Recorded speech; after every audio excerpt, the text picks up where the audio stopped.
Welcome to Movement Memos, a Truthout podcast about solidarity, organizing, and the work of making change. I'm your host, writer and organizer, Kelly Hayes. Today, in the wake of the disastrous presidential election, we are going to discuss one of the forces that made Donald Trump's electoral comeback possible, the U.S. evangelical movement. Now that Trump has secured another term in the White House and announced the appointment of multiple Christian nationalists to his cabinet, it's important to understand the agenda of this movement and how it has amassed the outsized power it wields.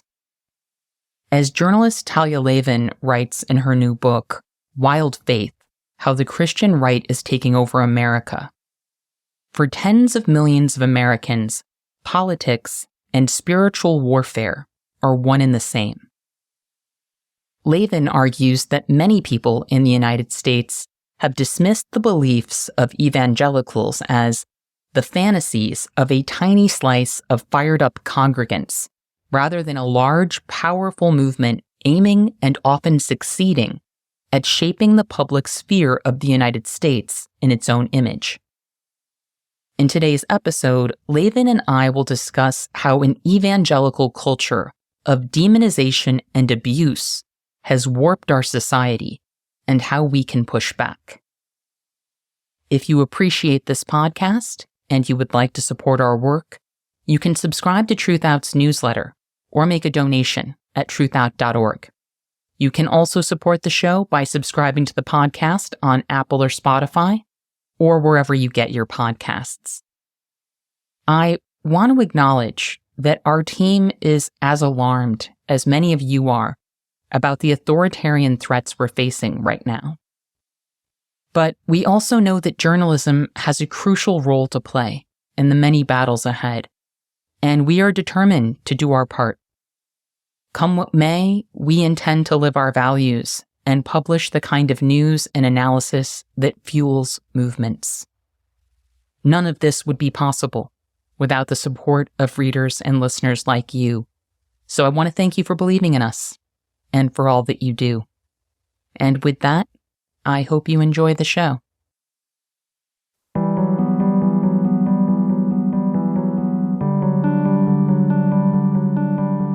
Talia Lavin, welcome to Movement Memos. Hello. Delighted to be here. How are you doing today? I'm, I never know how to, I haven't known how to respond to that question for like a week. I feel bad even asking. Well, it's more like if I said, like, I'm doing great, that would be weird.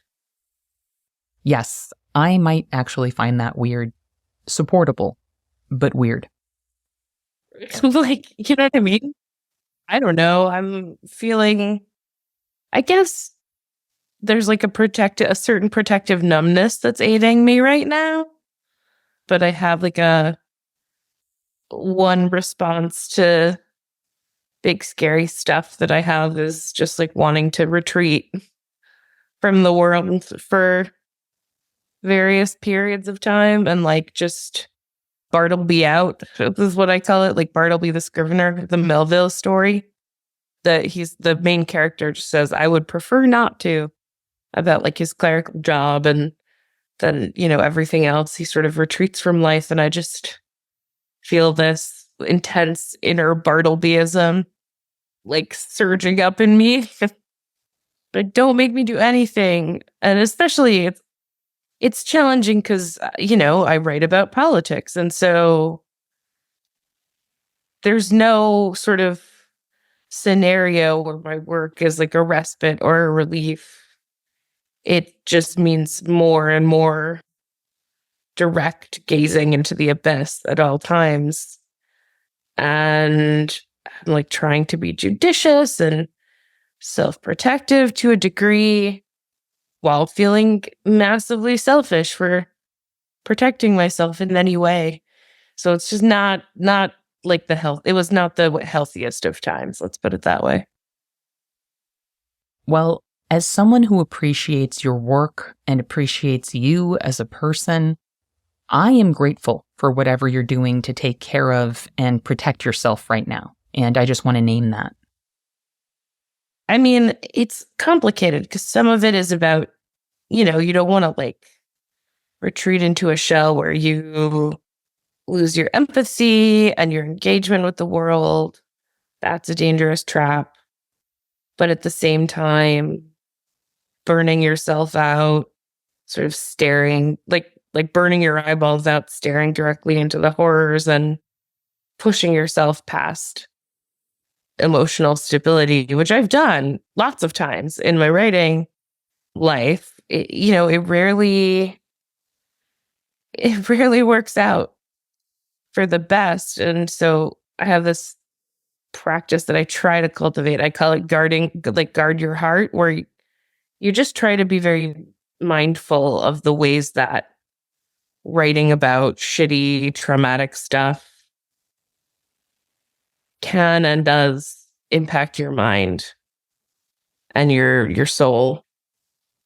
I think so much of American capitalist life militates against you taking your emotional health seriously. Obviously there's a line where it slips into self-indulgence, but I think especially for people who are involved in left politics, left journalism at this moment in time, conserving energy for the battles ahead makes a lot of sense. Well, I am a big believer that if we don't make space for our emotions and process our grief, we're going to wind up being reactive when we need to be thoughtful and strategic, and we're going to wind up being belligerent in moments when we need to really hold and hear each other. So I really support folks doing what they need to do emotionally right now. Today, of course, we are going to talk about some tough subjects, including Christian nationalism, sexual assault, and child abuse. So I encourage everyone listening to do what they need to do to take care of themselves. I think it's important to understand what we're up against. As you so poignantly spell out in your book, the evangelical movement wants to remake this country in their own image. So now that Donald Trump has won the presidency and the Republicans have taken Congress, I think we need to really take a moment to understand some of the agendas that we are up against right now. And I really appreciate you making time to discuss this difficult subject matter while you're on a writing break. Oh, yeah. No, I can talk about this stuff all day. It's weirdly writing that's harder. I guess because when I'm writing, my default is like, well, let me dive into everything face first. And also, I've already written the book that you're asking me questions about, which is a huge bonus. It's already written. It's done. And it's beautifully written, by the way, as is always the case with your work. I want to discuss your book today, as well as a recent article you wrote for In These Times.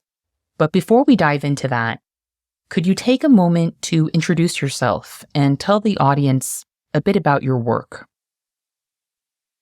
Yeah, absolutely. So my name is Talia Lavin. I am a leftist author and writer. My first book was called Culture Warlords. It came out in October of 2020, and it was sort of a very gonzo deep dive into white supremacist subcultures online. A lot of kind of infiltrating chat rooms. They don't know I'm a Jew, kind of stuff. And then my second book, which came out in October of 2024, because I'm cursed to produce political books in election years, I guess, is about the Christian right and the rise of the Christian right over the last 50 years and the acceleration of that drive to power over the last, decade or so. And I also write a newsletter, The Sword and the Sandwich, where I write about politics and right-wing stuff and history and culture. And I also write about sandwiches. Like every week I take a different sandwich from Wikipedia's list of notable sandwiches in alphabetical order and write about it, usually through the lens of like history and, sometimes even like colonialism or anti-capitalism, or just cuisine. But I usually try to take a more historically grounded approach. And it's been a lot of fun. Well, as someone who also researches a lot of dark subject matter, I really appreciate the way your newsletter balances the dark and the serious with the sandwiches. Yeah, you gotta have both. Otherwise you'll go crazy. I mean, that's part of the guarding your heart sort of ethos. Like, I find that there are people on the left who think it's sort of, and maybe this is a bit of a straw man, but I find that there's a certain attitude of like suspicion of joy, suspicion of relief, that you should sort of always be angry.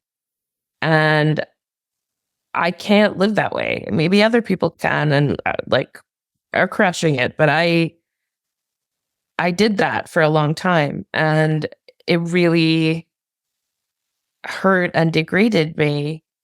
And so, yeah, just on the guard your heart principle, I've been trying to be, trying to balance out some of that very necessary sadness and sorrow with things that bring me joy and other people joy as well. I don't think that what you're describing is a straw man at all. That suspicion or even contempt for joy or relief definitely exists in our movements, and I think it's really destructive. So I totally agree with you. And I could honestly talk about that all day, but I want to go ahead and ground us in the moment and in what people are struggling with right now. You wrote a piece for In These Times recently called The Rape Culture Election that I think really wrestled with some of the emotions people are experiencing right now. Could you take a moment to speak to some of those concerns and feelings? Yeah, I think I didn't realize until fairly recently how much of my trauma around Trump getting elected the first time was about the fact that, he had already been outed as a rapist and a sexual assaulter, or at that point, I guess it was more sexual assault. But, you had dozens of women saying he, committed these acts of violation against me. And, then the country elects him anyway. And I am someone who, like many, many, many, many women and trans folks and non-binary folks and many people who are listening to this podcast, I'm someone who's experienced sexual violence in my life. And at the time, I had this, I would say one of the more concrete changes in my life I made after the election was I gave up stand-up comedy, something I'd been doing at that point for about 7 years, because I couldn't handle the male-dominated, rape joke-loving scene anymore. My feeling was if I see someone else make a rape joke in public, I'm going to lose it. And yeah, it's not fair that I was chased out of the hobby or whatever, but I couldn't handle it. And much, much later, I was like, oh, this is about this is about being a victim of rape and watching my country elect an abuser. And for all the many, many flaws of the Harris campaign, she was naming Trump as a sexual predator. And of course, he had been adjudicated a rapist, thanks to the very brave efforts of E. Jean Carroll. And so you watch your country elect a rapist again. I think it is not a coincidence that the party voting to strip women of their autonomy over their bodies, anyone with a uterus, right, is the same group that's proudly supporting a rapist. There's a lot in common there. The idea is you're not allowed to say no. You are not allowed to control your own body. And, I just wanted to, in that piece, take a moment and point to that specific dynamic, which, given the misogyny in the broader culture and on the left, I think maybe a lot of people, and women in particular, have not necessarily taken the space to felt able to take the space to process those feelings. At least for me, also, it took me a long time to recognize that was what I was feeling, and that was what I was viscerally responding to, and some of my grief and some of my, the ways my trauma manifested. And so, yeah, I think it's just something worth taking a moment to recognize. Because like you said, if you push down your emotions, they don't disappear. They just come out in other ways. Well, I want to thank you for naming that and for writing that piece, which I know was not easy. This election has been devastating on a number of levels. For people who have experienced the pain or the fear of being violated, seeing a rapist reclaim the presidency and appoint men who've been accused of sexual assault to his cabinet is just awful.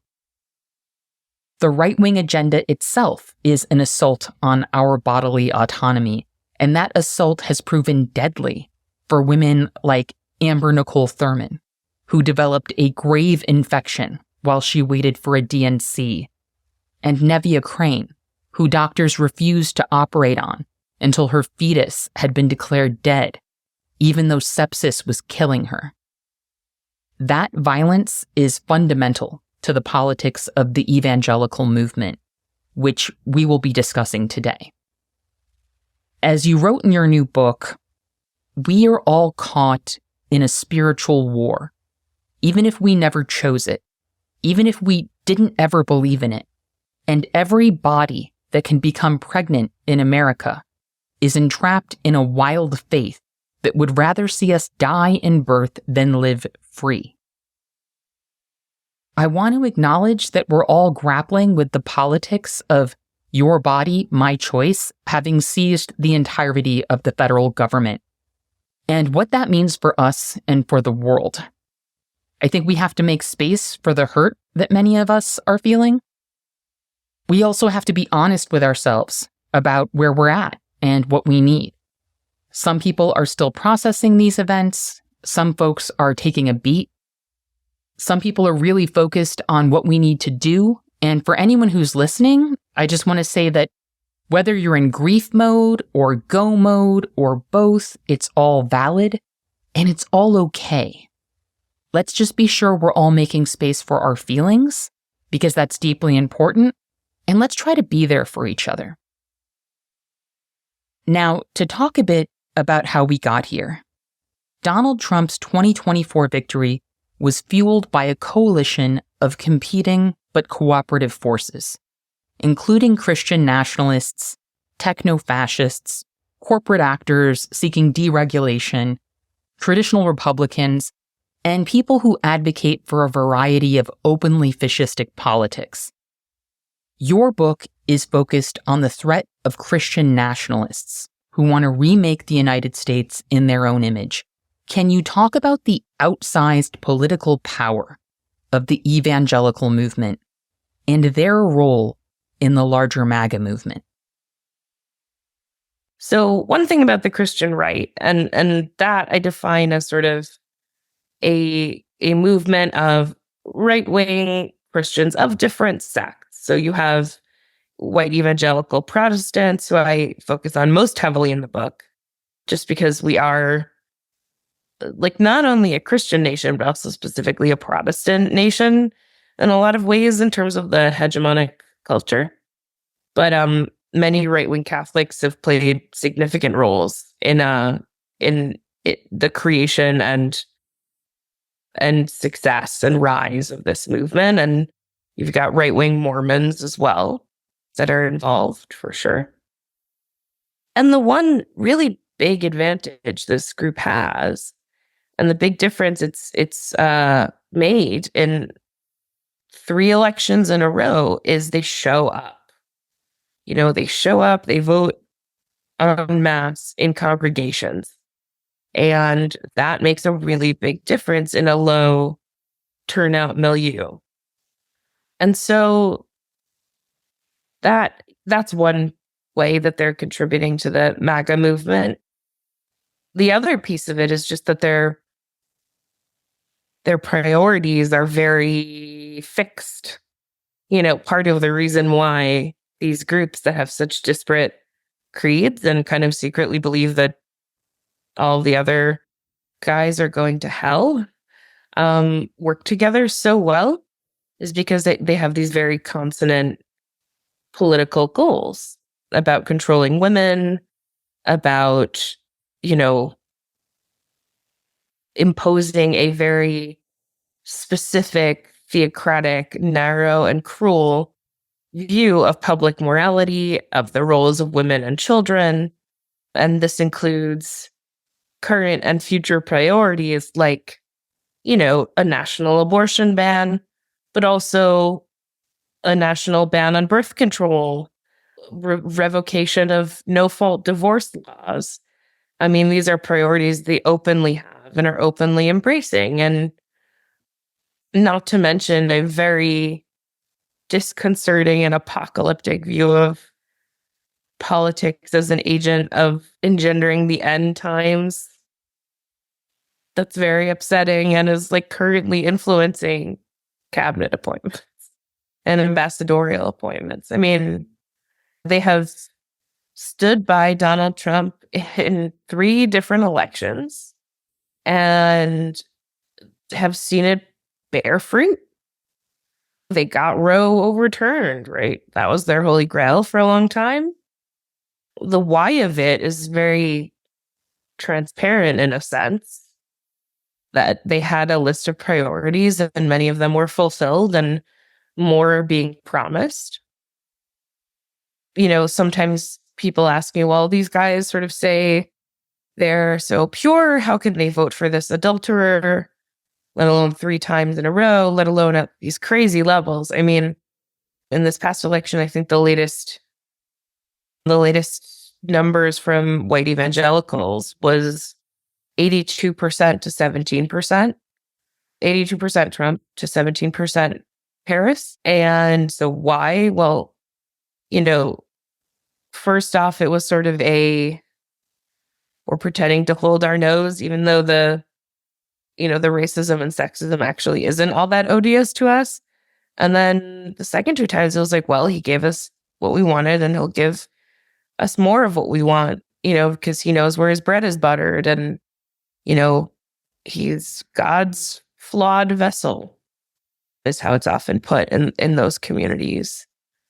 So, not only are they imposing their priorities onto the Trumpist movement, I think they've also brought in a certain mindset of an almost religious fervor into the MAGA movement, where there's really this sense of sort of cultic altar call, savior rhetoric where, Trump has sort of uncomfortably hung out with a bunch of like prophets. He has been the object of a lot of prophecies, and the kind of general vibe of wild-eyed seal is something that has translated from megachurch to MAGA quite well. The prophetic piece is really interesting to me. Yeah, I mean, listen, I like generally go in to a topic knowing what to expect, but just how widespread the role of prophecy is, particularly in these like very fast growing, charismatic, evangelical, Pentecostal movements was surprising to me. And yeah, like Donald Trump is the locus of a whole bunch of prophecy. I mean, in 2016, the sort of most widespread prophecy about him was that he was a reincarnation of the heathen Persian emperor Cyrus, who nonetheless, despite being a heathen, allowed the Jews to return to Jerusalem and build the second temple. So again, this idea of God's flawed vessel. Well, he may be a heathen, but, God appointed him in order to serve his goals. That was very common in 2016. You also see, well, King David was also an adulterer.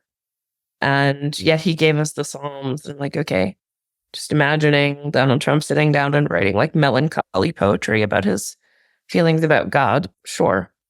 So that was one sort of methodology or one avenue of prophecy. And what I saw in the 2024 election in terms of like major prophetic themes around Donald Trump was specifically after the assassination attempt on him in Butler, Pennsylvania.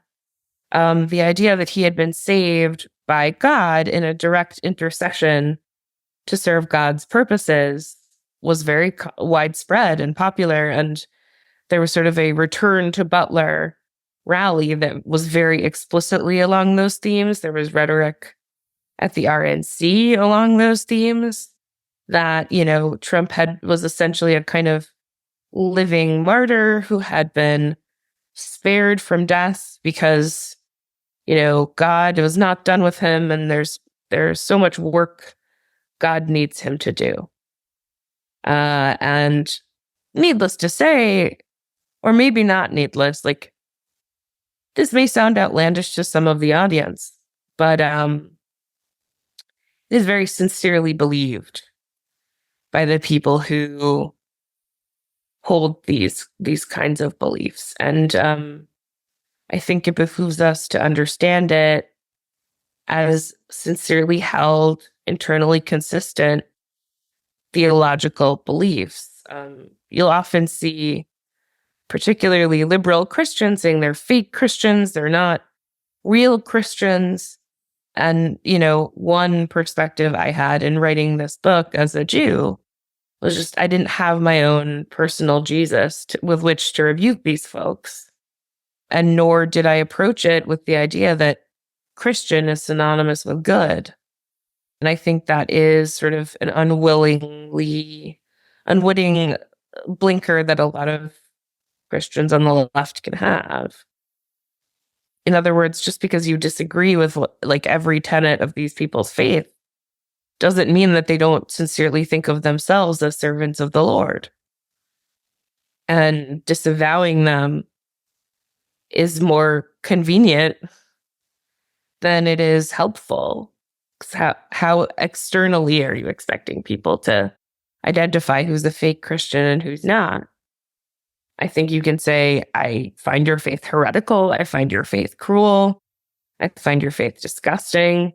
And like, more to the point, just because you're very loud about it doesn't mean you're the only people who are religious in this country. There are many, many people on the left who want to use their faith and walking in their faith to build a better world. And I think that's something worthy of admiration and respect. So just because the people who are raising the cross and blowing ram's horns, are the loud for Donald Trump, are the loudest. Doesn't mean they have a monopoly on being faithful and wanting to transform the world in a faithful way. There are many, many people who use their religiosity as an impetus to make the world better. So I think, faith in the public square has for so long been ceded to the worst iterations, the cruelest and narrowest iterations of Christianity. But there are many other visions that are empowering, ennobling, and belief is too important and primal a human impulse to cede to the cruelest among us. I really agree. And I think that trivializing the importance of faith and spirituality in people's lives has been a major misstep for a lot of leftists, because this is a very real component of the human experience for a lot of people. And as we have seen, the right will fill any vacuum that the left leaves available to them. I'm also thinking about what Mike Davis wrote in Planet of Slums in terms of how people can become vulnerable to cults and hyper-religiosity in times of crisis. There are a lot of crises, both material and imagined, from the reality of climate chaos to the conspiracy theories and moral panics that people internalize, that are going to leave people grasping for answers and for anything that will soothe them. Demagogues and con artists are rising to the occasion, and we need organizers who are extending real fellowship, connection, and solidarity to meet the moment as well. Because people are incredibly vulnerable to grifts right now. Evangelicalism is coursing with grifts, from charismatic con men to dubious charities and supposed cures for demonic possession. Can you talk a bit about this grift culture and how it is situated in the larger unreality of Christian nationalism? Sure. Yeah. I mean, this is something that is ubiquitous, like on the whole, right?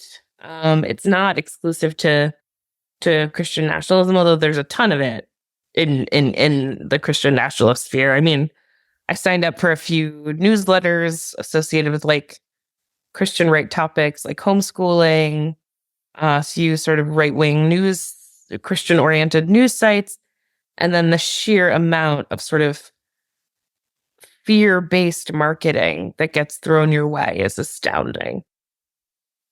And I think, yeah, there's a whole just like ecology of grift that's, Rick Perlstein argues, is like very hard to separate from the ideology, that there's not necessarily a place where like the grift stops and the ideology begins. They're sort of one and the same, which I think is interesting.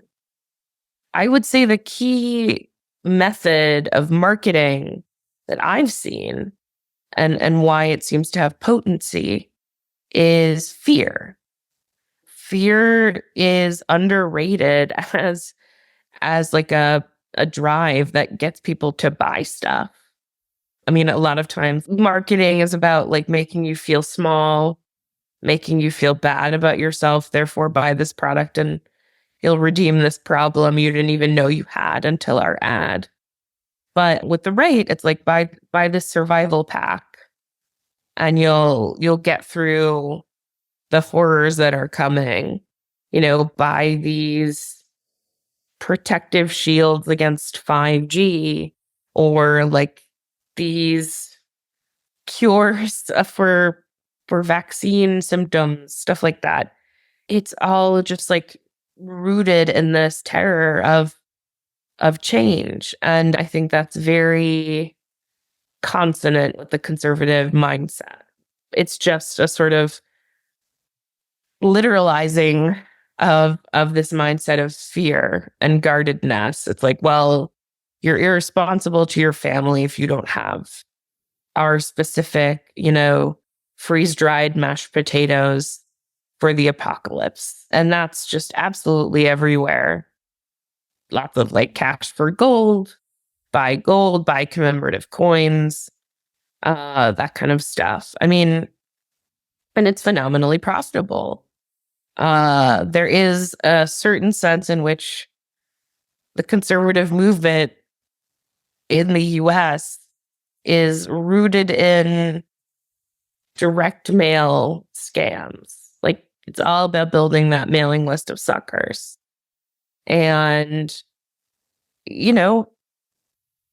there are a lot of things to be afraid of in a changing world. And there are many ways that people's isolation and people's, innate and sublimated fears about the world can be transformed into fear and then exploited. Whether that's fear of the other or fear of apocalyptic conditions, but never climate change induced. Just, the tyrannical government is gonna, attack your house in like suburban Iowa. So you better buy this stuff. Yeah, I mean, it's a huge, parallel economy, as the term Catherine Joyce had for it in the New Republic. Just all the stuff you've never heard of. From sort of mushroom extracts to make you more vital, to, bug out tents and tactical gear, all this stuff. And a lot of it is God flavored, a lot of it isn't, but it does appeal particularly to a populace that is in many ways driven by fear as the primary activating principle. On the subject of fear, I want to talk about panics and conspiracy theories. You and I recently discussed the evolution of the Satanic Panic in U.S. culture in a conversation for my newsletter. In Wild Faith, you describe QAnon as having descendant movements. Can you talk about this lineage of panic and conspiracy and how QAnon has affected the larger terrain of conspiratorial thinking and reason in the U.S.? Yeah. Boy, give me an easy one. No, I mean, the paranoiac strain of American life is well documented at this point. This is a country where we are like richly receptive to conspiracy theories of lots of different kinds, and it's fueled movements over the course of centuries. I chose to start the book with the Satanic Panic just because to many younger readers, and I'm talking about like anyone who doesn't have like a vivid personal memory of the 1980s, the Satanic Panic feels very outlandish and they might not know the details of it at all. And so what it was this panic focused specifically around daycares and the idea that daycares had become hotbeds of not just sexual abuse, but sexual abuse specifically in the service of Satan. I mean, literally Lucifer, that there were these gangs of sort of satanically linked daycare providers that were abusing children. And yes, it sounds ludicrous, but the Department of Justice and local prosecutors across the country, from California to Texas to Florida and even New York, took this very seriously. And a lot of people either had to endure horrific, ludicrous trials.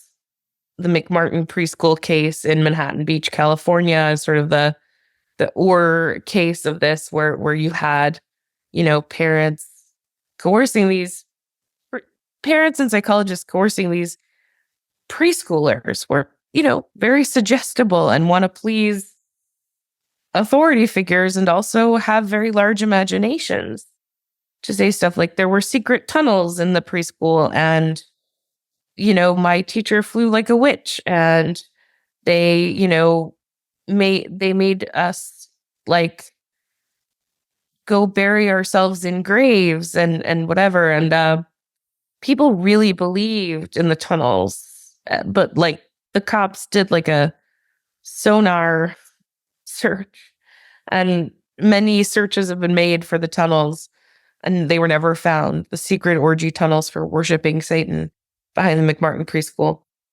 And that trial lasted for 7 years. And those 7 defendants went through hell. They were eventually acquitted, and others were not so lucky.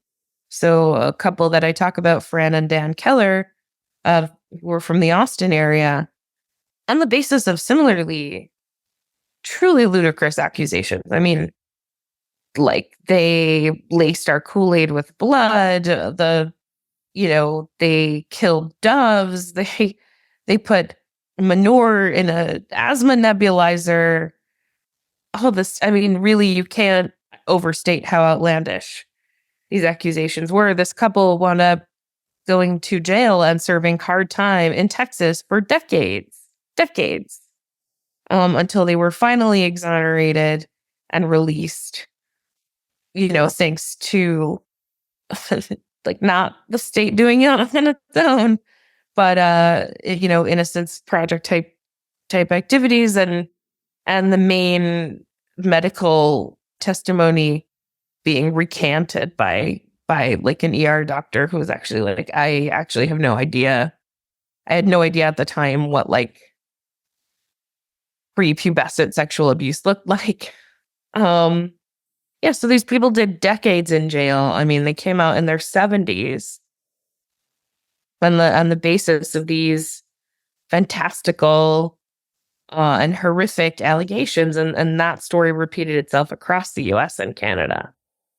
So I start with that, obviously because, in large part it was driven by the Christian right, which independently was sort of declaring all kinds of things satanic in the 80s. Dungeons and Dragons was a notable target. Lots of burning of popular music and, other things are sort of influenced by the devil.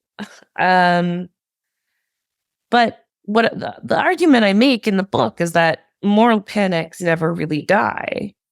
They just kind of fade out for a time and then return in a new form. And America has been obsessed with the devil for a very long time, for centuries. And so that type of panic was never going to really sleep. And throughout the 90s and early 2000s, evangelical demonology, these novels and like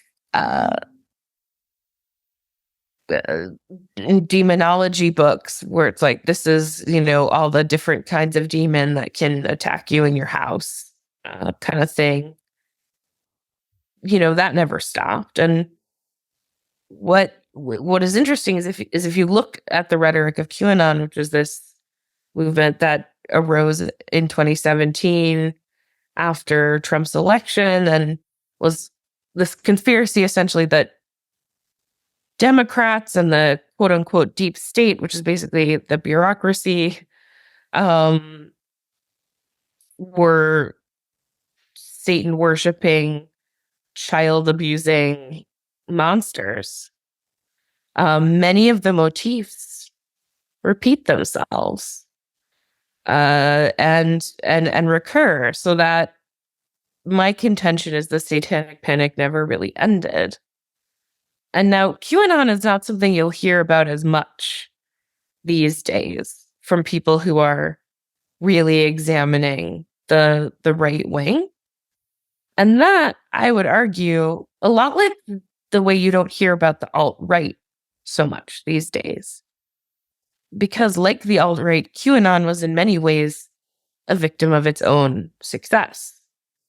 Sure, like the idea that, Hillary Clinton engaged in decades of blood drinking satanic orgies might not be quite like the platform a lot of Republican officials are running on, but the idea of a sinister deep state, particularly the allegations that the 2020 election was stolen, which originated really in QAnon, have just become de rigueur, as has this sort of bloody-minded aura of suspicion and conspiracy, kind of a miasma hanging around the right in the US. So people no longer need to go to like 8chan or these underground websites necessarily to hear that kind of point of view. And it very much has the same DNA as the Satanic Panic and lots of other moral panics throughout American history. I really appreciate that you mentioned novels as well, and how your book really explores the role that works of fiction have played in propelling some of these panics. As someone who pays a lot of attention to the far right, I'm always interested in the stories that right-wingers are sort of mapping onto the world, from conspiracies that they claim are real to fictional stories that they hold up as foreshadowing what winning or losing looks like. From Timothy McVeigh's obsession with the Turner Diaries to Stephen Miller's fixation with the Camp of the Saints. In your book, and I know we discussed this a bit in our conversation for Organizing My Thoughts, you talk about how horror movies like The Exorcist helped fuel fears about possession and the devil in popular culture, and about how evangelicals got deeply invested in novels like This Present Darkness by Frankie Peretti. And of course, more recently, we have the movie Sound of Freedom about human trafficking, which is connected to this sort of ever-present theme about the need to protect children. This idea that we have to oppress people, we have to control, contain, push out, or eliminate people, and it's all for the children, because the people who aren't like us want to abuse and corrupt our children. Right-wing panics often involve narratives about saving children, and yet children are routinely victimized when these stories are projected onto the real world. We saw it during the Satanic Panic, when children were coerced into making false allegations, and when teenagers were the subject of false allegations. And we're seeing it now, with trans youth being targeted and vilified. I'm thinking about a recent piece that Marisol Cortez wrote for Truthout called Not Everyone Can Leave, Survival Advice from Trans Teens in Texas, which draws a parallel between the Satanic Panic and what young trans people have endured in recent years, particularly in states where bathroom bans and restrictions on gender-affirming care have become law. I think if you weren't alive in the 80s, or have maybe just memory holed a lot of the weird shit that happened back then, it's easy to assume that the Satanic Panic was just a bunch of hyper-religious people having a meltdown. But a lot of everyday people who were not extremely religious, a lot of professionals, a lot of lawmakers, and not just Republicans, got swept up in this. It had a wide-reaching cultural impact. The common wisdom was that satanic ritual violence was a real threat to children. Now, when we look at what trans youth are saying in Marisol's piece, they're talking about how even people who had previously supported them, or who just didn't seem to care about their identities, have become more hostile due to the rhetoric behind these laws and the disinformation Republicans are peddling. Even within their own families, the hostility has been ramped up by this myth-making. So I think people really need to be conscious of the forces that we're dealing with culturally right now that are spurred by these officials and the laws and the rhetoric that they're pushing, and how it is shaping the wider culture and the atmosphere that children are living in. Because this demonization is having tremendous impacts on young people's lives. And that impact won't be limited to right-wing laws and attitudes. Oh, yeah, absolutely. I mean, I'd also add that for a lot of Christian opponents of trans rights, like in many cases, these two dovetail. It's the idea that, like, you know, demons are behind why people want to transition. Like, that does happen too. But yeah, as to your broader and very crucial point, and Marisol's point, you know, yeah, like Janet Reno, who went on to become Attorney General of the United States, was one of the people who prosecuted a Satanic Panic case. You also had, you know, some feminists who kind of tragically and misguidedly thought that this was finally a moment where sexual abuse, and particularly the sexual abuse of children, this incredibly widespread problem, was being taken seriously for the first time. You had victims' rights advocates. I mean, it was a broad coalition, and it also made it on like NBC News, and like Geraldo did like a giant primetime special about, like, very credulously talking about the rise of Satanism in the US. So yeah, it was absolutely super, super mainstream.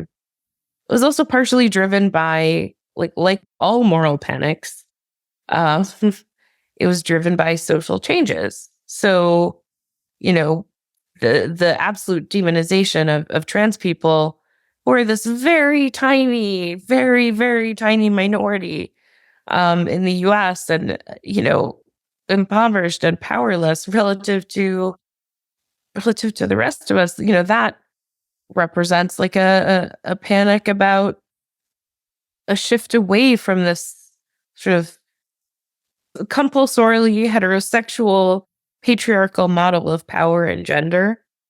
And actually, in similar ways, the reason the Satanic Panic was so focused on daycares was because the 80s also marked a high water mark for women's participation in the workforce.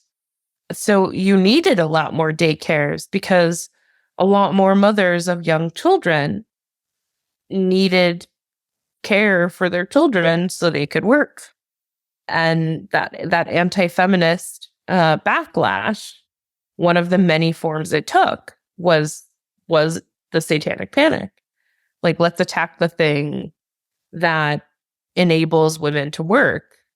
You know, daycare teachers, like trans teens, are not movers and shakers and the power players in society, but moral panics always arise out of some central anxiety, and usually they are the sort of most concentrated form of backlash of dominant systems and images of power. So yeah, certainly I think trans teens whom, like, I bless with my whole heart and who are much braver than the troops, and are really going through it, like, yeah, they become demonized because they represent change. And as we just talked about, you know, this movement is rooted in fear, aggressive and hateful fear of change. In many cases, hate arises out of fear. And then, as you and I both know, the main metric for propaganda is just how often it's repeated. And that's how propaganda works. And so this anti-trans message, much like the Satanic Panic before it, has become a kind of conventional wisdom that trans rights have gone too far and the kids are too trans, and, you know, yada yada, women's sports. And it's just absolutely everywhere. You really can't avoid it. And that's how propaganda works. Like, even if you're not sort of a wild-eyed transphobe, chances are you've heard a transphobic argument, and maybe it's in the pages of the New York Times, or maybe it's in the pages of the Atlantic, but it nonetheless serves the same goal of making transphobia ubiquitous and making the existence of people like those trans Texan teens, incredibly precarious and frightening. I really appreciate those observations. And I also want to add that in countering these narratives, we have to be concerned with both parties, because so-called centrist Democrats, who are actually on the right, if we're honest, are seizing upon Harris's defeat and claiming that progressive ideas are to blame. Politico quoted one DNC member as saying, "I don't want to be the freak show party like they have branded us.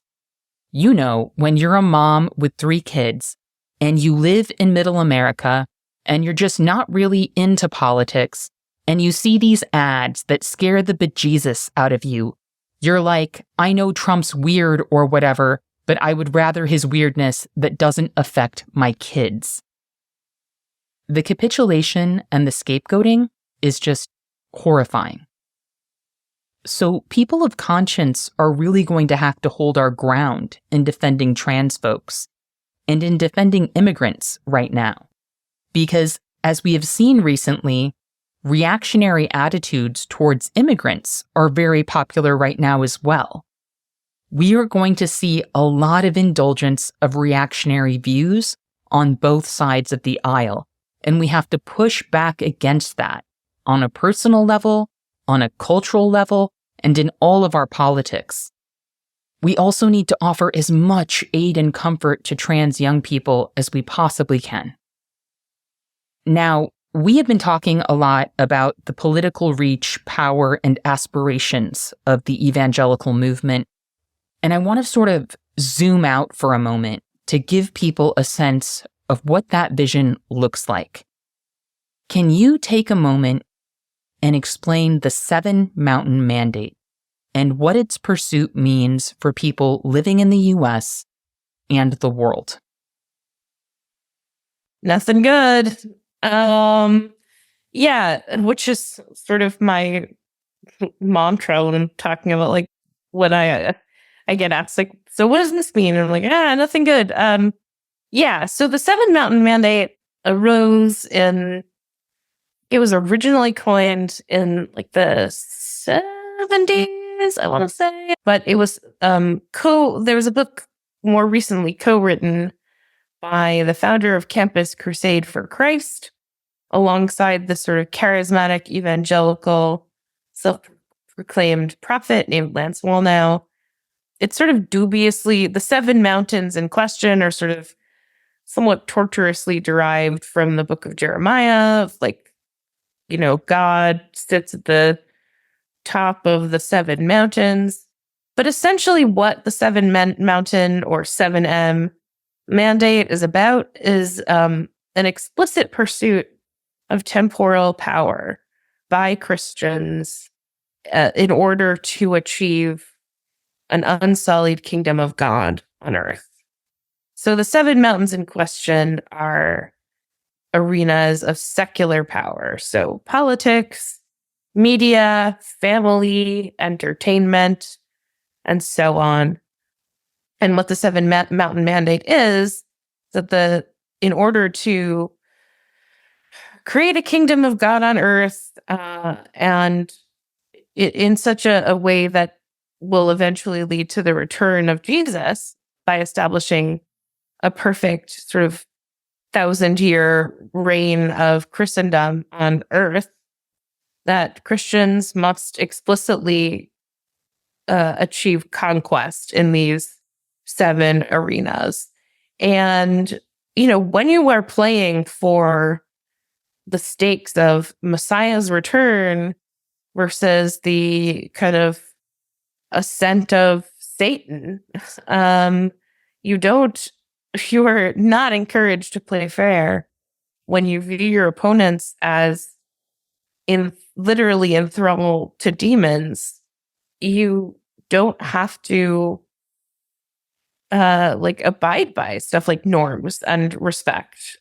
They're sort of beside the point or even detrimental. So, I mean, some of the stuff is like, are we going to see like a wholesome Christian Hollywood? I don't know if that's going to happen so fast. Certainly, the Christian right has for a long time been developing a parallel material culture from sort of bands that are ripoffs of whatever mainstream musical trend is sort of happening at the time, to these sort of thriller films about angels and demons and revelation and so on. Politics, it's sort of self-explanatory, where what was once maybe at the beginning of the beginning to the early decades of the 20th century was considered worldly and beneath the attention of Christians is now at the absolute center of the Christian right, which is, an inextricably religious and political movement. Family, you have all these laws explicitly about the family sphere. You have this opposition to divorce, constant demonization of no-fault divorce laws, of course, abortion bans. In many ways, you could view this as an explicitly Christian attempt to control the mountain of family. And, there are lots of analogous efforts. The point is that the vision is to establish a kingdom of Christ on earth right here, right now, starting in America. And that this is a theological gambit that makes acquiring as much temporal power in as many spheres as possible not only laudable, but sort of theologically necessary.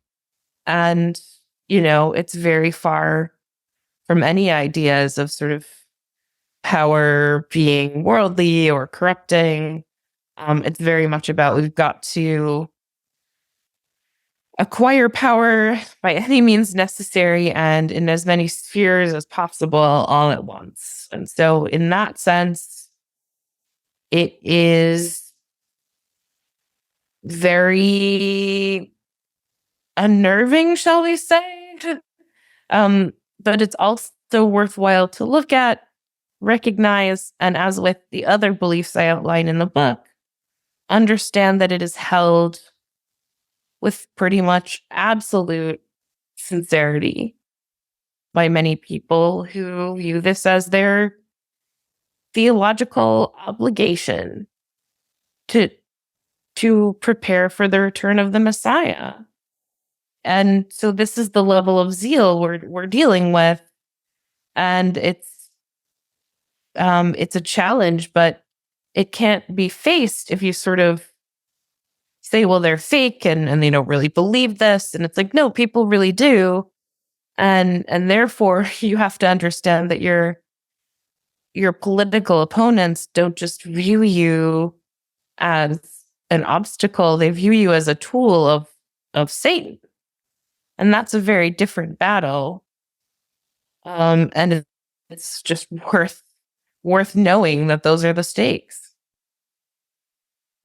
I also want to dig deeper into the realm of the family and what kind of culture evangelicals are trying to build in that regard.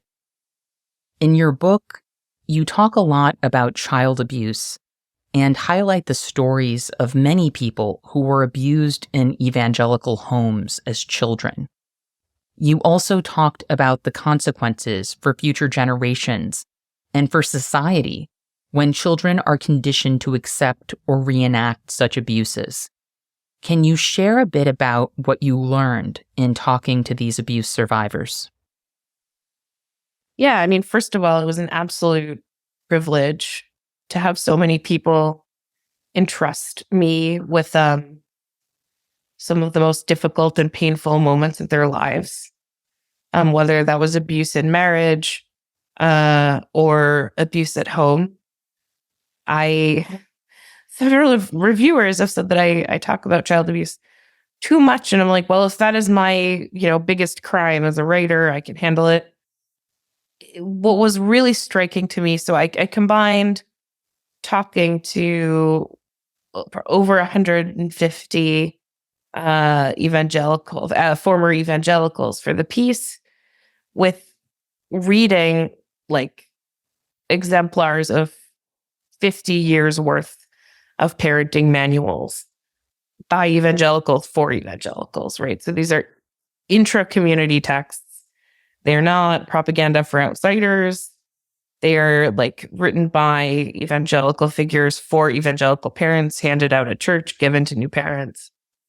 And all of them dictate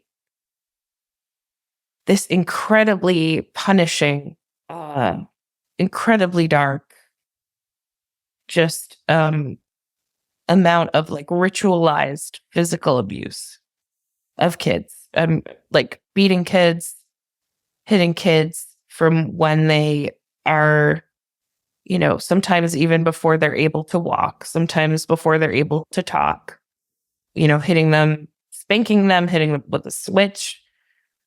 And that the principal goal that these books are, the values they ask you to inculcate in your child is not necessarily curiosity or loving kindness or gentleness or any of that. The principal virtue of a child and what makes for a good child is absolute obedience. And that is enforced by this violent dominance over children through systematized, ritualized physical abuse, explicitly in the name of God. There are a lot of scare tactics towards parents, where if you don't hit your kid with the rod, you're condemning them to eternal hellfire and death. And, it's not that I absolve abusers, but more just that for a lot of people, this is the only model of parenting they're presented with as acceptable. And it's sort of hard to break away from in that sense. But, I guess the answer, so what does that do when you have tens of millions of people over the course of 50 years who have been trained to a violently enforced obedience in thought and in affect and in action, right? All about instant joyful obedience is the key word that you hear in these contexts. And, what is so grim about it is that kind of authoritarian family structure doesn't stay within the home, as horrible as it is there. What you're creating when you create these people who have been inculcated into unquestioning obedience and accustomed to violence, accustomed to brutality, you are creating a phalanx of people who are openly accepting of authoritarianism, who find authoritarianism to be the most natural way of relating to the world because it's how they've grown up. And so, of course, they would support a would-be dictator and autocrat. Authoritarian child rearing and family structures directly contribute to authoritarian politics, as we've seen, in other countries. Particularly, there's been a lot of study of fin de siècle German parenting and how that contributed to the rise of the Nazi movement. And in the words of the psychologist Alice Miller, who did a study of precisely that, she's like, when you beat a child this way, when you beat obedience into them, you are creating the ideal torturer. And then I think, that's a line that's really stuck with me. And of course, the people I spoke to were people who'd broken away, sometimes in the case of like they had kids and were like, oh, I don't want to hit my kid. It's wrong. Right. But what's really scary is that these people also want to impose that kind of family structure with a dominant father, a submissive co-enforcer mother, and children who are absolutely terrorized, make that the norm. And they do that through these parental rights movements, the homeschooling movement, constant pushback against, child abuse laws and any regulation of what goes on in the home. And so, it is a self-replicating authoritarian system that has persisted over the course of generations. And we are seeing the fruits of that movement now in our nation's precipitous slide into autocracy. Well, I could talk to you all day about this subject, and I wish we could. But I know we're out of time, so I just want to say I am really grateful for this conversation and for your new book, Wild Faith, which I hope everyone will check out. I know this is a heavy subject and a heavy time, and I really want to thank you so much for joining me today, Talia. I always learn so much from you. It was my absolute pleasure, and it was lovely to speak to you. And I am excited for this to come out, and excited to maybe collaborate in the future. Absolutely.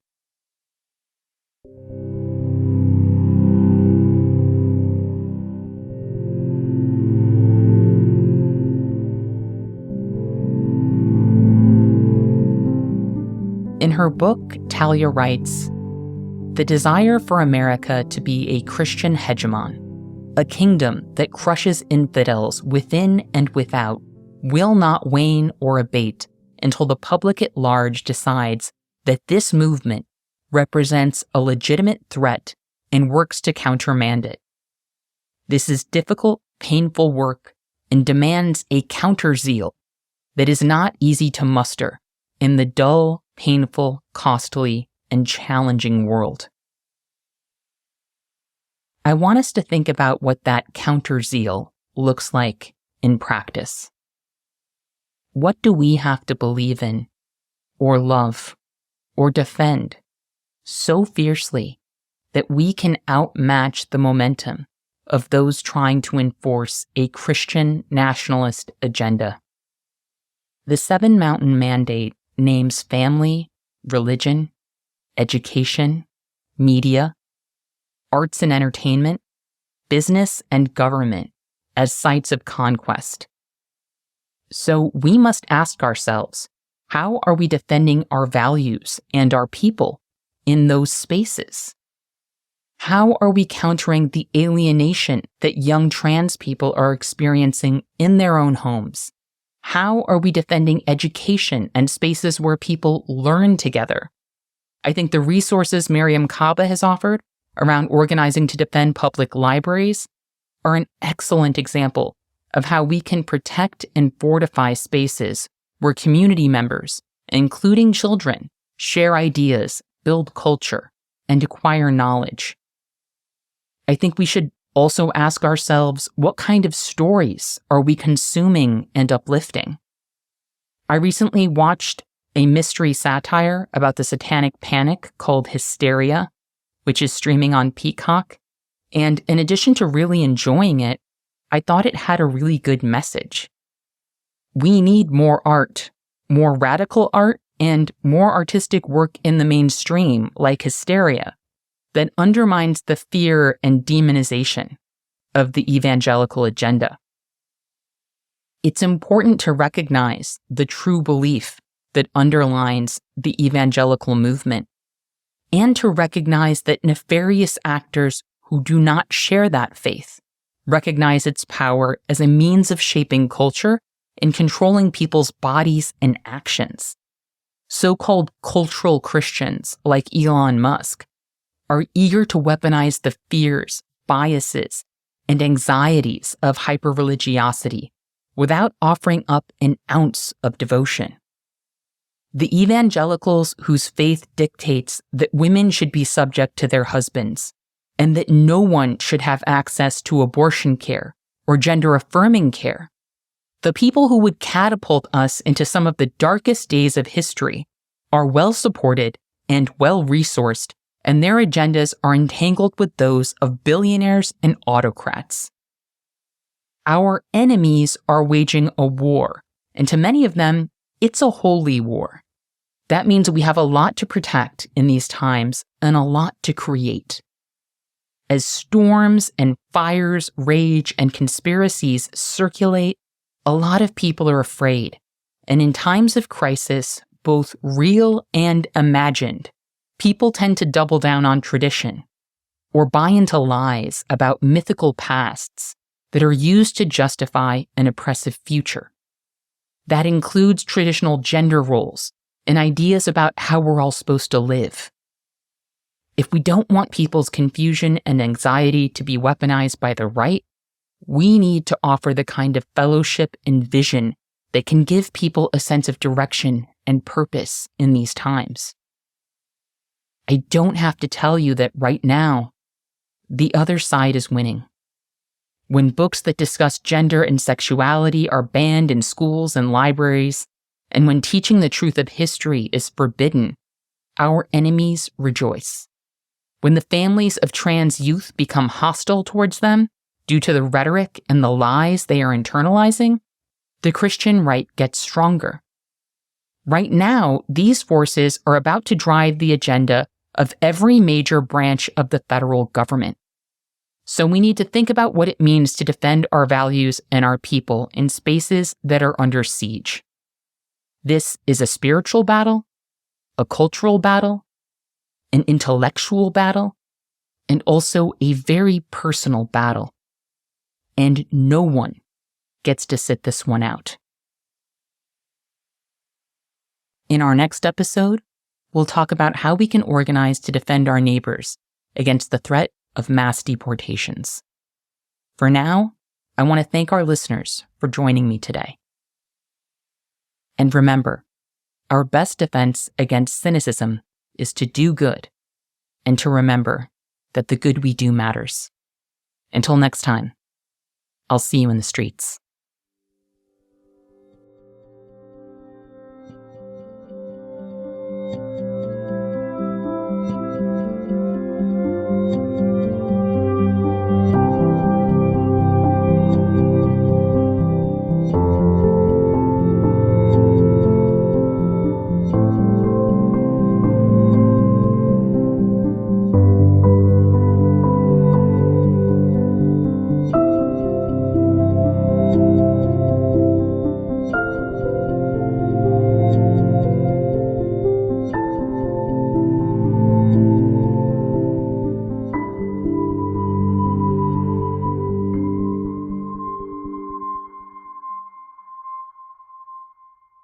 Thank you for listening to Movement Memos.